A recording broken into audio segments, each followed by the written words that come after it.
One thing you quickly learn about this industry is that there is no shortage of ingenuity when it comes to finding practical solutions that make the working day safer. Sometimes the answer is a simple adaptation, but on other occasions it may mean a substantial investment in new plant and technology. Now, this category always attracts lots of entries, and this year was no exception, with our judges shortlisting from no fewer than 49. They were looking not just for innovative ideas, but for how easily those ideas can be transferred or developed into other parts of the industry. We have no fewer than 9 videos to show you, so we're going to split them into 2 groups, with 5 now and the remainder a little later. Let's look at the first batch.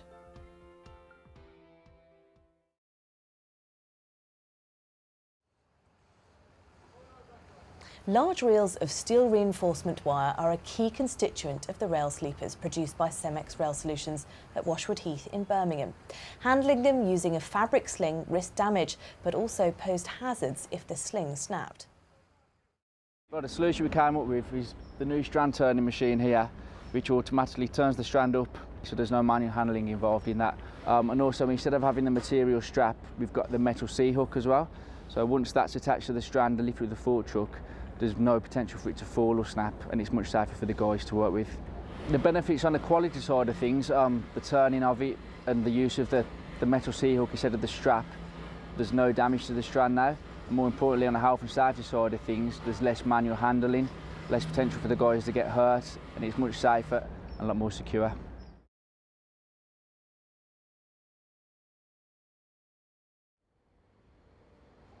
Cemex's cement plant at Rugby uses a system of bucket elevators to carry material from ground level upwards, 30 to 40 metres.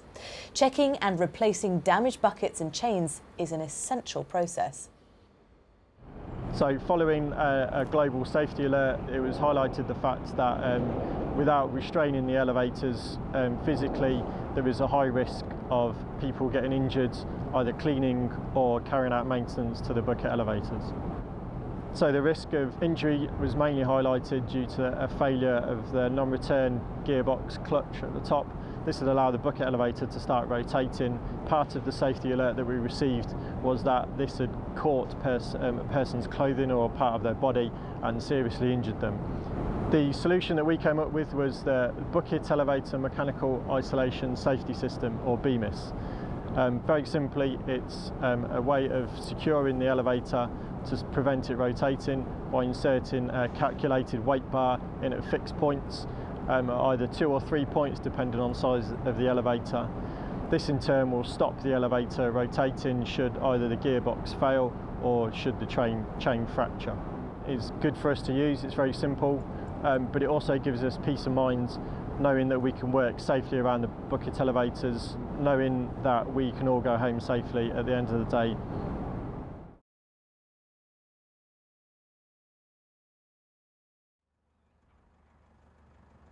This remote-controlled method of relocating a sand dredger has eliminated a series of safety issues at Tarmac's Eaton Hall Quarry in Cheshire.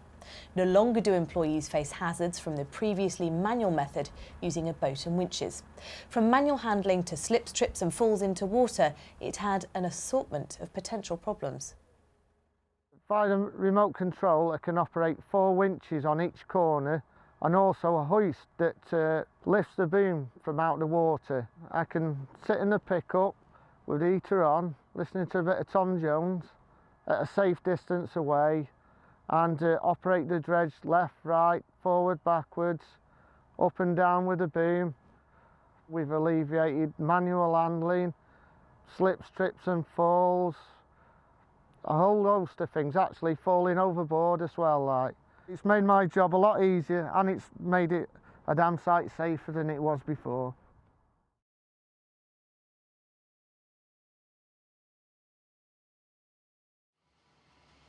Increasing demand for lifting and positioning bolts to be included in the manufacture of precast concrete slabs has posed a new health and safety issue. The consequences of a bolt failing could be serious. Our management team and a series of engineers from Spiral got together and created this machine as a way of testing the correct load required for the size of lifting pin.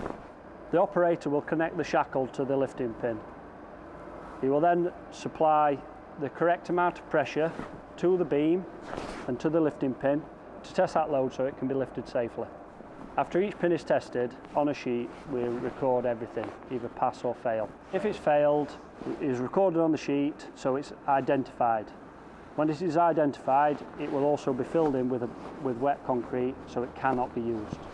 The benefits of using this machine is proving that we can supply a safe, usable product and our clients can rely on us.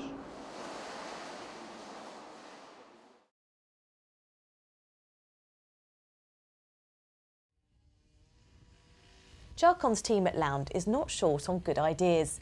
This entry tackles the issue of pre-stressed wire, which is an essential component of some concrete products and has traditionally been supplied and fed from lobster pots. But a tangled wire can leave operators vulnerable to injury. What we did, we trialled a new type of coil and a new pod, new dispenser, which was successful. We then rolled out the process and produced more pods. They work on the process of the coil is stood vertical, the wire is threaded through the centre of the coil and pulled towards the bed. Up to date, we've not had one wire foul up. The new vertical dispenser has created a better work environment. We've created a lot more space and has made this exclusion zone a lot safer.